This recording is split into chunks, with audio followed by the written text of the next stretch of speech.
तो अगर आप ब्लॉगिंग या वेबसाइट से जुड़े हुए हैं तो आपको एक चीज का टर्म जरूर सुनने को मिलता होगा कि एसईओ सर्च इंजन ऑप्टिमाइजेशन क्या है। दोस्तों आज मैं आपको कैटेगराइज करके तीनों तरीके का एसईओ को कंप्लीट बताने वाला हूं कि किस तरीके से ऑन पेज एसईओ क्या होता है, ऑफ पेज एसईओ क्या होता है और टेक्निकल एसईओ क्या होता है। इन तीनों में डिफरेंसेस क्या है और किन तरीकों से आप अपने ब्लॉग पे जो ट्रैफिक है उसको बढ़ा सकते हैं। ब्लॉग के लिए ये वीडियो बहुत ही ज़्यादा इंपॉर्टेंट होने वाला है, इसलिए वीडियो कंप्लीट देखिएगा दोस्तों। और अभी तक अगर आपने मेरा चैनल सब्सक्राइब नहीं किया है तो सब्सक्राइब कर लीजिए, क्योंकि ब्लॉगिंग से रिलेटेड जो भी अच्छी और प्रैक्टिकल इन्फॉर्मेशन होती है वो मैं आप लोगों तक लेके आता हूँ। चलिए दोस्तों स्टार्ट करते हैं। ब्लॉग को गूगल के सर्च इंजन में जो रैंक करता है उसके कैटेगरी के अनुसार, उसके प्रायोरिटी के अनुसार उस प्रोसेस को, उस एल्गोरिदम को सर्च इंजन ऑप्टिमाइजेशन कहा जाता है। यानी कि सर्च इंजन ऑप्टिमाइजेशन के द्वारा ही डिटरमाइन किया जाता है कि आपका ब्लॉग किसी भी सर्च इंजन में कहाँ पे दिखाई देगा। आप कोई भी चीज़ सर्च करते हो गूगल पे तो सबसे पहले गूगल आपको वो इन्फॉर्मेशन देता है जो कि उसके रिलेटेड, जो जिसका सर्च इंजन ऑप्टिमाइजेशन बहुत ही अच्छा हुआ होता है वो सबसे ऊपर दिखाई देता है। जिसका सर्च इंजन ऑप्टिमाइजेशन लो होता है वो ब्लॉग या तो वहाँ पे दिखाई नहीं देता है या फिर सबसे लास्ट पेज में दिखाई देता है। तो आपको जो भी as a blogger, as a website का जो ऑनर होते हैं उनको, उनका जो प्रायोरिटी होता है वो ये होता है कि उनके ब्लॉग को फर्स्ट पेज में किस तरीके से लाया जाए।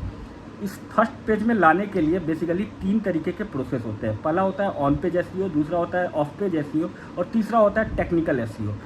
ऑन पेज एसईओ क्या होता है? जैसा कि ऑन पेज आपको देख के ही, सुन के ही समझ में आ रहा है कि ऑन पेज एसईओ का मतलब हो गया कि जो आप ब्लॉग में जो भी चीज़ आपको यूज करते हैं ब्लॉग लिखने में वो आपका ऑन पेज एसईओ होता है। जैसे कि अगर आप ब्लॉग में कीवर्ड यूज करते हैं वो आपका ऑन पेज एसईओ का पार्ट है। आप अपने ब्लॉग में H1, H2, H3 जो टैग है उसका इस्तेमाल करते हैं, वो एक ऑन पेज एसईओ का काम होता है। आपको दो तीन चीज़ों का ध्यान रखना होता है ऑन पेज एसईओ में। जो आपका जो कीवर्ड का प्लेसिंग है वो आपको, जो प्राइमरी कीवर्ड है वो आपका H1 टैग में आना चाहिए। साथ ही साथ आपका जो प्राइमरी कीवर्ड है वो हमेशा 150 वर्ड के बीच में रिपीट होना चाहिए। ऑन पेज एसईओ में जो आपका मेन कीवर्ड है उसके अलावा भी दो तीन कीवर्ड होते हैं, जैसे लॉन्ग ट्रेल कीवर्ड होते हैं। लॉन्ग ट्रेल कीवर्ड होते हैं जिसको लॉन्ग ट्रेल जो कीवर्ड होता है जिसके थ्रू आपके ब्लॉग को कॉल किया जाएगा उसको लॉन्ग ट्रेल कीवर्ड किया जाता है। यानी कि दो से ज़्यादा वर्ड का अगर कोई कीवर्ड होता है तो उसे हम लॉन्ग ट्रेल कीवर्ड के श्रेणी में डाल सकते हैं। तो आपको लॉन्ग ट्रेल कीवर्ड का भी इस्तेमाल अपने ब्लॉग के ऑन पेज एसईओ में करना है। साथ ही साथ आपको ये भी ध्यान रखना है कि आप जो पैराग्राफ लिख रहे हैं वो पैराग्राफ एक स्पेसिफिक प्लेस का हो। यानी कि अगर आपने एक पैराग्राफ में 200-300 वर्ड का लिखा है तो अगला पैराग्राफ में भी कोशिश करना है कि 300 या 350 वर्ड का हो या 250 वर्ड का हो। ऐसा ना हो कि पहला पैराग्राफ आपने 200 वर्ड का लिख दिया और दूसरा पैराग्राफ आपने 500 वर्ड का लिख दिया। ऐसे ब्लॉग का स्ट्रक्चर बिगड़ जाता है जो कि आपके ऑन पेज एसईओ के लिए बहुत ही ख़राब है। दूसरा, जब आप ऑन पेज एसईओ को यूज करते हैं तो आपको इस तरीके से कीवर्ड प्लेस नहीं करना है कि ब्लॉग पे जो आप लिखना चाह रहे हैं उसका मीनिंग बदल जाए। जैसे कि अगर आप कोई इन्फॉर्मेशन देना चाह रहे हैं, उस इन्फॉर्मेशन में ज़बरदस्ती अगर आप कीवर्ड प्लेस करेंगे तो उस इन्फॉर्मेशन का मीनिंग बदल जाएगा। तो हमेशा आपको कीवर्ड का प्लेसमेंट ऐसे करना है कि वो आपको एक अच्छा सेंटेंस बन के तैयार हो जाए। ऐसे नहीं कि उसका सेंटेंस का मीनिंग ही बदल जाए। यानी कि ज़बरदस्ती आपको ब्लॉग में कीवर्ड को प्लेस नहीं करना है। तो आपको ऑन पेज एसईओ में इन सब चीज़ों का ध्यान रखना होता है। ऑफ पेज एसईओ क्या होता है?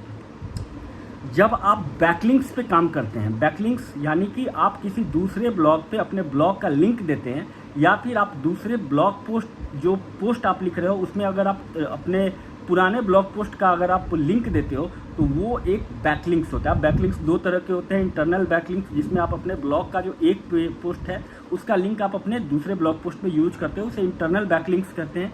ये भी आपके ब्लॉग के डोमेन ऑथोरिटी के लिए बहुत ही इंपॉर्टेंट होता है। तो आपको हमेशा अपने एक ब्लॉग पोस्ट पे दूसरे ब्लॉग पोस्ट का लिंक हमेशा डालना है।